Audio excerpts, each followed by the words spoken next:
Good morning and welcome to Around the World in 274 Days.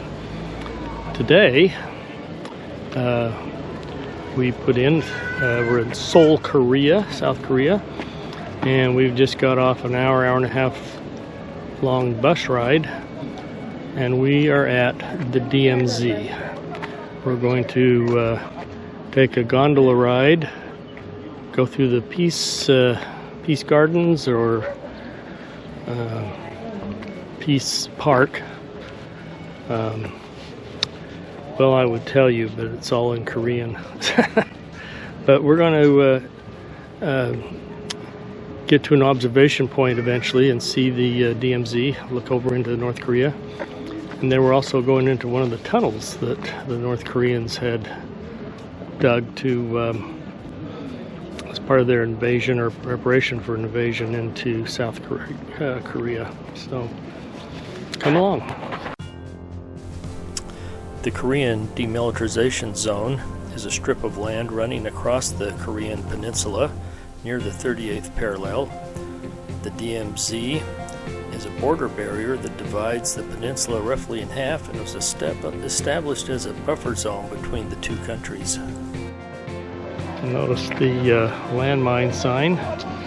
I haven't seen that since Afghanistan, but along the both sides of the DMZ, there's like 2 million landmines that are still out there. So, not a place you want to go strolling through. After getting off the gondola, we walked up the hill to this beautiful, well put together museum about the Korean War, and had some wonderful personal stories in it, one which I'll share with you in just a minute. This is Woo Glen Lee, who was 16 years old, and he died in front of the Ponghang Girls Middle School on August 11th, 1950. His journal, stained with blood, and a letter to his mother was found in a notebook on his body. His writings and letters contain fear of the destruction of the war, anxiety of losing one's life, and a young soldier who boldly threw himself into the war for his country. In his letter to his mother, he wrote, "I am scared.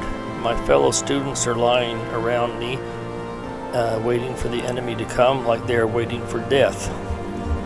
And then he promised his mother that he would write again, or finish the letter, but he never got an opportunity to. Because so many family members were separated with the war, some ended up in the north. Once a year, the South Koreans will bring offerings here, put it on that altar, and then pray to up north, bow up north, in remembrance of their family members that were still up in North Korea. And now we're going to take a look at a train that used to carry U.S. supplies back and forth, and see what condition it's in. As I said, this train was used to transport U.S. Army supplies back and forth. Look at all the bullet holes that ended up in it. So we're heading up to the observation site to overlook the DMZ. You can see the well-defined DMZ there. On the left of that is North Korea, and on the right is South Korea. War broke out in 1950 when the North invaded the South. Over 3 million people lost their lives during this conflict. The armistice was signed in July of 1953. Technically, these two countries are still at war.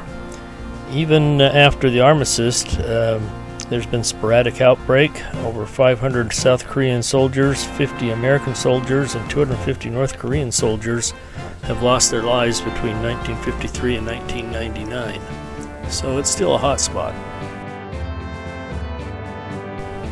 Here's Laura checking out the North Korean side using these binoculars. Looking here, you can see North Korean guard posts along the fence line there, as well as in this next photo, on that little high point ridge there, you can see a guard post. There's an interesting story about this North Korean flagpole. The South Koreans originally put in a flagpole, and as soon as they did, the North Koreans put one up that was about 50 feet taller. And so the South Koreans came in and put in a little higher flagpole, so it was higher than the North Koreans. And the North Koreans finally came in and put what is, in essence, the tallest national flagpole, or holding a national flag in the world. It is 525 feet tall. Kind of makes you wonder about the mentality with that kind of thinking. Our last stop on the tour was the third infiltration tunnel. There's been 4 of these discovered. They believe there are at least 20 more. This tunnel was designed for a surprise attack on Seoul from North Korea, and estimates indicate that 30,000 men per hour could filter through this tunnel. This tunnel is a mile long and reaches a depth of 240 feet below ground. And when discovered, the North Koreans denied any knowledge of it, and then eventually acknowledged the fact that they were tunneling for coal, although it was going through solid granite, not necessarily the best place to find coal. As I said before, this is still a hot spot in the world. That brings to a close our time spent on the Korean DMZ. If you liked our video, please hit the like button and subscribe to our channel, Around the World in 274 Days. And be sure to hit the notification bell so you're notified every time we post a new video. Thanks for watching.